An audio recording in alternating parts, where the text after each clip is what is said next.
Hari ini kita akan membahas tentang achievement test atau tes prestasi sebagai bagian dari kelanjutan pembahasan kita pekan sebelumnya tentang maximum performance test. Apa yang dimaksud dengan achievement test? Achievement test atau tes prestasi itu juga adalah salah satu alat ukur psikologis di mana dia secara khusus dibuat dan digunakan untuk menilai sejauh mana seseorang telah menguasai atau mencapai pembelajaran tertentu. Bayangkan Anda baru saja selesai belajar psikometri, maka bisa dibuat achievement test, tes prestasi, untuk mengukur sejauh mana Anda menguasai dan sudah mencapai tujuan pembelajaran dari setiap bagian di psikometri tersebut. Nah, itulah yang dimaksud dengan tes prestasi. Karena itu, klien menyebut tes ini sebagai bentuk kemampuan yang berkembang, di mana penguasaan materi berasal dari pengalaman belajar yang spesifik dan terbatas. Bagian inilah yang menjadi kekhasan dari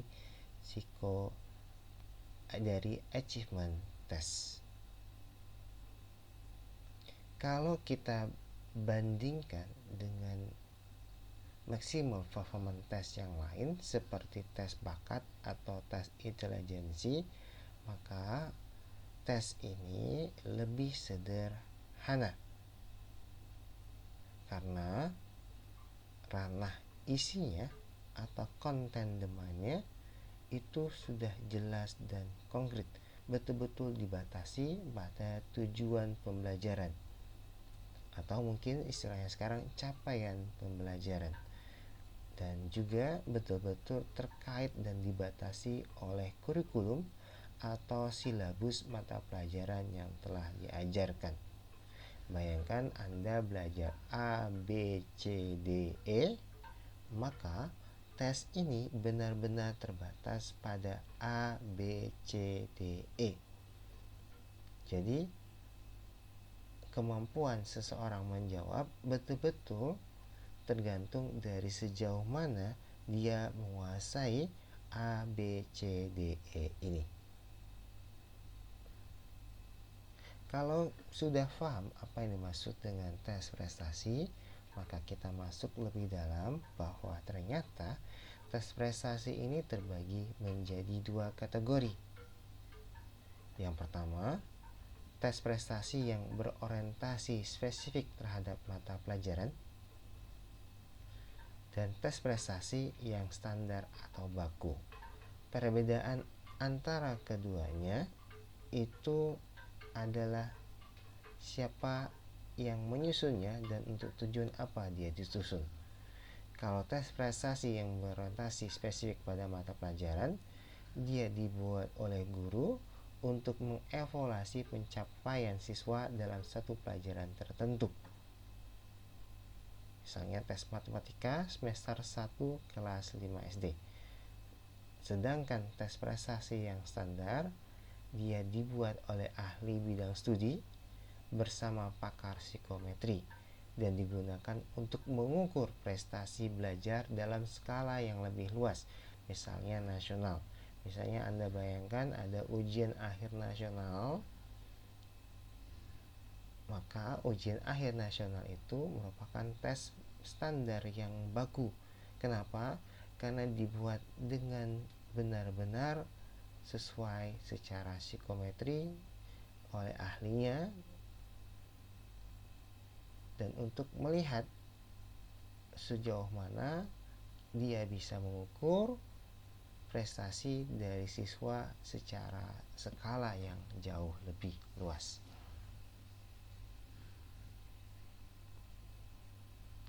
Nah, lalu maka kita bertanya, apa saja ranah dari yang menentukan kualitas dari suatu tes prestasi? baik dia dibuat oleh skala lokal maupun skala yang lebih besar. Kita bisa tahu bahwa kualitas dari tes prestasi itu dia ditemukan oleh beberapa hal.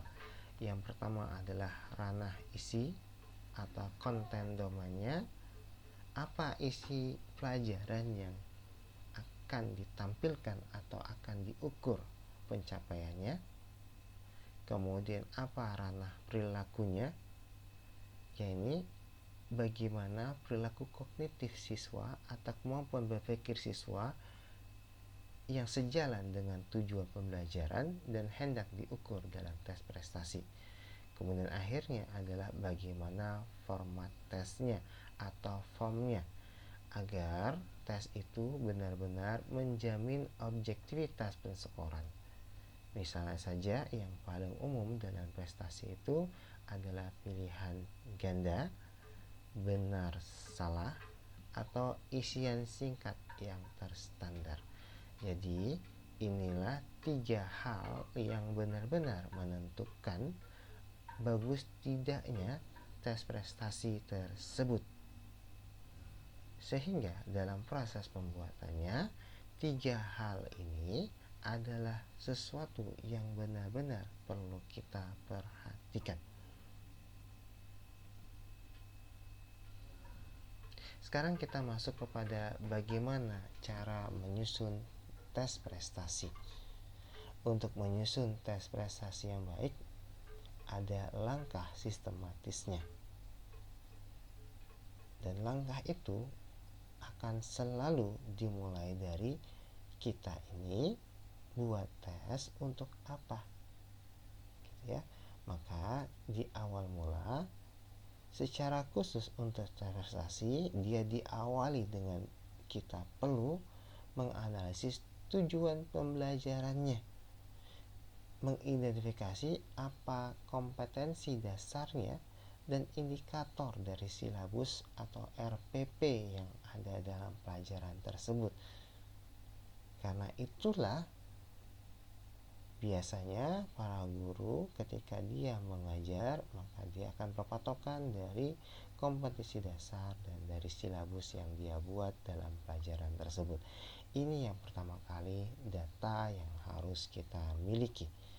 Kemudian dari data ini maka kita masuk ke langkah berikutnya, yaitu menyusun tabel spesifikasi atau yang umum kita sebut sebagai blueprint, atau di istilah lain disebut sebagai test table of specification. Nah, tabel blueprint ini atau tabel spesifikasi ini menjembatani antara materi pembelajaran atau ranah isi dengan ranah kognitifnya atau behavioral domainnya. Dan biasanya untuk menjembataninya kita menggunakan taksoni Bloom revisinya yang terdiri dari level 1 yang diukur adalah kemampuan mengingat, ini yang paling bawah. Kemudian setelah itu diukur kemampuan dia memahami, ini level 2 lebih tinggi daripada level mengingat. Kemudian yang ketiga level menerapkan. Di kelanjutannya ada pula menganalisis, mengevaluasi, dan mencipta. Biasanya dalam tes-tes prestasi 3 hal pertama ini yang cenderung akan kita pilih untuk menjembatani ranah isi dan ranah kognitifnya. Saat kita sudah membuat blueprint atau tabel spesifikasi yang berisi dari 2 hal tadi, yaitu ranah domain kognitifnya dan ranah isinya, maka kita sudah punya guidance atau petunjuk untuk menyusun butir-butir soal. Dan itu adalah langkah selanjutnya, yakni kita menuliskan butir soalnya, di mana setiap soal itu benar-benar harus didasarkan pada kisi-kisi dalam tabel spesifikasi. Apa yang diminta itulah yang kita buat soalnya. Jadi soal harus jelas, tidak ambigu dan sesuai dengan indikator yang diukur. Karena penyimpangan dari indikator akan menyebabkan soal itu mengukur hal yang salah, sehingga Anda tidak akan memiliki validitas buktinya. Kemudian, saat soal-soal itu sudah ada, maka sebelum kita menggunakannya, dia harus melalui proses penelaahan atau revisi butir ujian, di mana di sini soal direview oleh sesama guru atau pakar untuk melihat bagaimana isinya, apakah isinya sesuai dengan silabus, dengan kurikulum, dengan capaian pembelajar, apakah isi itemnya sudah sesuai dengan capaian atau indikator atau domain atau behavioral domainnya yang hendak dicapai dengan soal tersebut. Lalu bagaimana bahasanya? Apakah bahasanya itu sudah tepat atau cocok atau akan bisa dipahami oleh siswa yang mengerjakan soal itu nantinya. Begitu juga dengan tingkat kesulitan, objektivitas soal. Ya, itu semua akan direview oleh sesama guru atau pakarnya. Kalau sudah soal-soal itu lolos dari tahap ini, maka kita bisa melakukan uji coba dan analisis butir soal.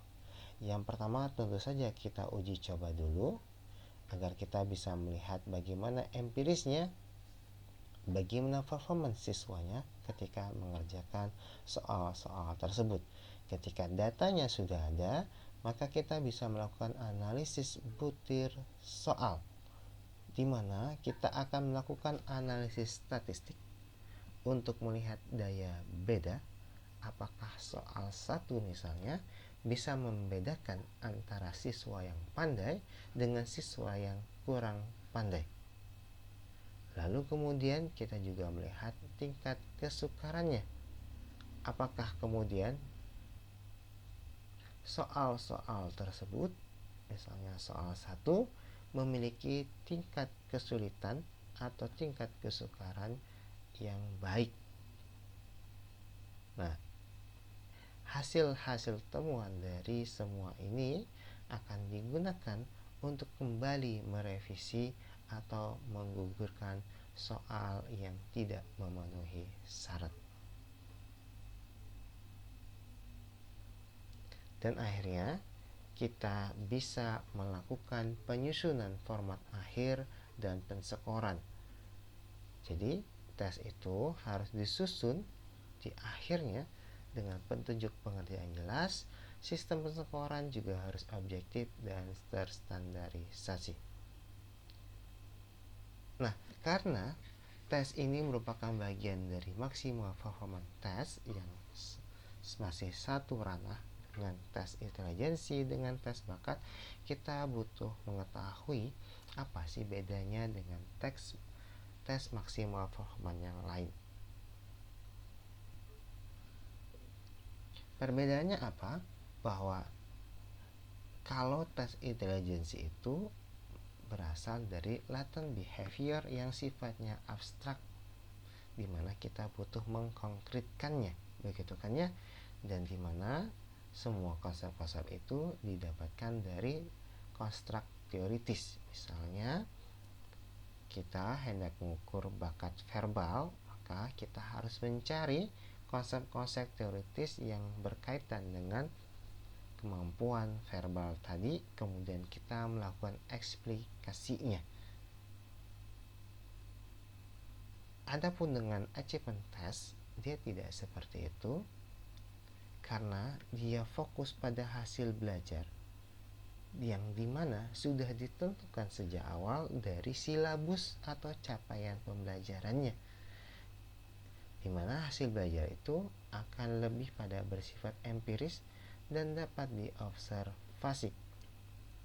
Kenapa demikian? Karena kita hendak mengukur sejauh mana siswa dapat mengingat pembelajarannya, sejauh mana siswa memahami pembelajarannya, dan sejauh mana siswa menerapkan hasil apa yang diingat dan difahaminya dalam kebutuhan atau hal-hal praktis kesehariannya.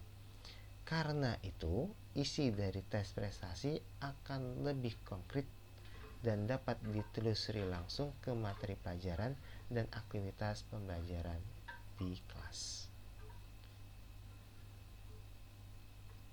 Dan akhirnya kita simpulkan bahwa penyusunan achievement test ini baik secara lokal maupun dengan skala yang lebih besar merupakan kegiatan ilmiah yang menuntut kejelasan tujuan, ketepatan materi, serta keobjektifan dalam format dan persekoran. Kita di sini juga harus menguasai taksonomi dari tujuan pembelajaran dan kemudian membuat tabel spesifikasinya yang baik dan benar. Dengan bekal itu, maka kita dapat mengembangkan tes yang memiliki bukti kevalidan yang reliable dan bermanfaat untuk menilai serta memperbaiki proses pembelajaran. Demikian pembahasan kita tentang achievement test.